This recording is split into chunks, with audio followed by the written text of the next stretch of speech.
This is one of the best engine swaps we have received for quite some time in Gran Turismo 7. This is a Jaguar F Type R, an already incredible vehicle to own with its standard engine in it. And today we actually now have the ability to engine swap it. So before we do that, let me tell you why the Jaguar F Type R is already a great vehicle to own and why it is the perfect vehicle to receive an engine swap. So around Kyoto Driving Park, this vehicle handles like an absolute dream, and we see fully upgraded. The V8 that comes in the Jaguar gets pushed all the way up to 831 brake horsepower, which is just outright impressive, which means when it comes to going down straightaways and acceleration, this vehicle is absolutely rapid. Now the best part about it, it doesn't stop there. We see with the brakes being upgraded, this car can stop on a dime. It is extremely responsive, it is extremely lightweight, because this is one of the vehicles in Gran Turismo 7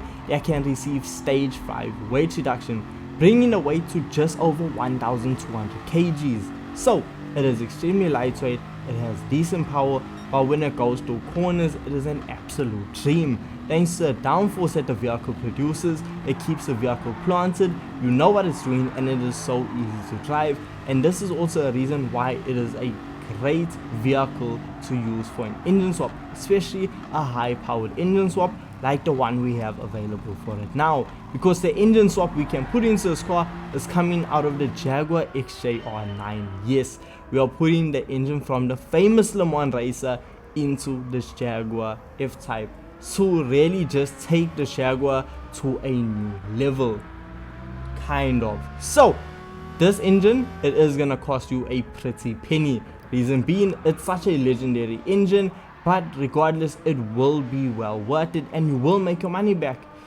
Yes, it will take some time because the engine swap does cost 1.6 million credits, but don't stress, because in this video I'm gonna show you how you can make your money back. So once you engine swap it, what you wanna do is head on over to a tuning shop. So when you get to a tuning shop, you want to add the parts available for this engine swap, which isn't really that much. With it being a race car engine, you don't really have a lot of upgrades you can do to it, but the main one you need is your high RPM turbocharger.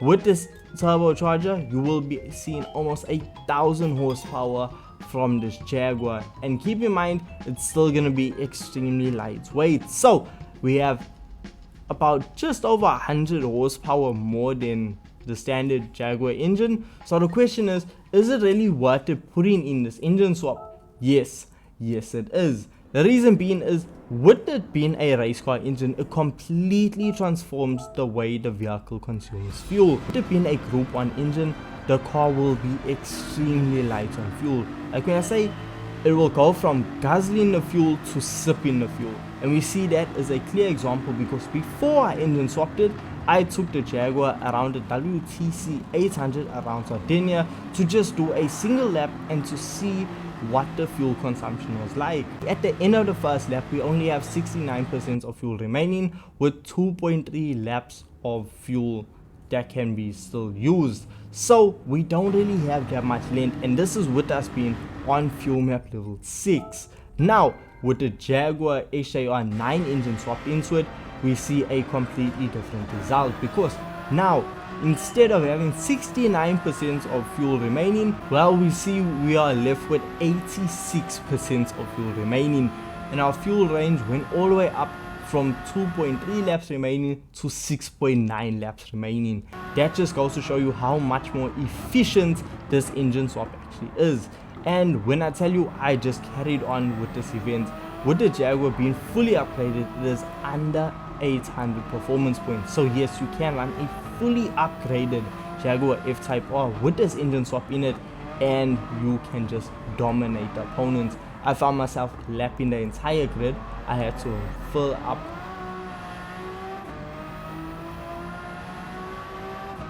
I did have to do a single pit stop, which was I did have to do a single pit stop at the end of the 8th lap. So look, you do have to do a pit stop, but compared to the opponents you're racing against, you are gonna surpass them with absolute ease. There's no stress about it.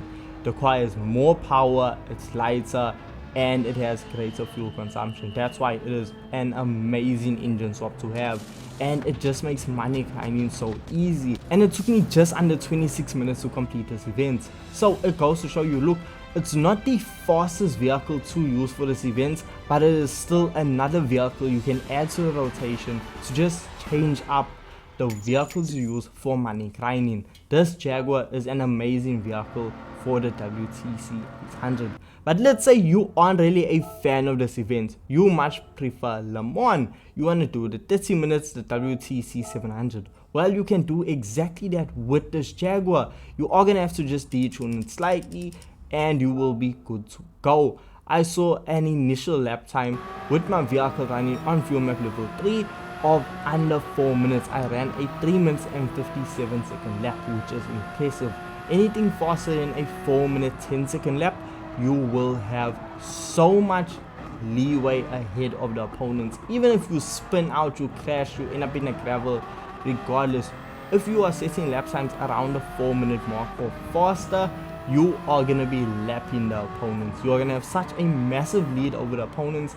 There's going to be absolutely nothing to stress about. So that is just something you need to keep in mind, and these are just two of the methods you can use to make money with this Jaguar. That's what I'm saying. A lot of the engine swaps we have been receiving recently are all big horsepower, but there's no real use for it. So this is actually a useful engine swap that adds a lot of value, and it is a great option for money grinding. That's why I absolutely love the Jaguar F-Type with this engine swap. It took the Jaguar, which was already good, made it better, and absolutely turned it into perfection. So with that being said, let me know your thoughts and opinions of this engine swap in the comment section down below. And with this being said, I'll catch you guys in the next video. Peace.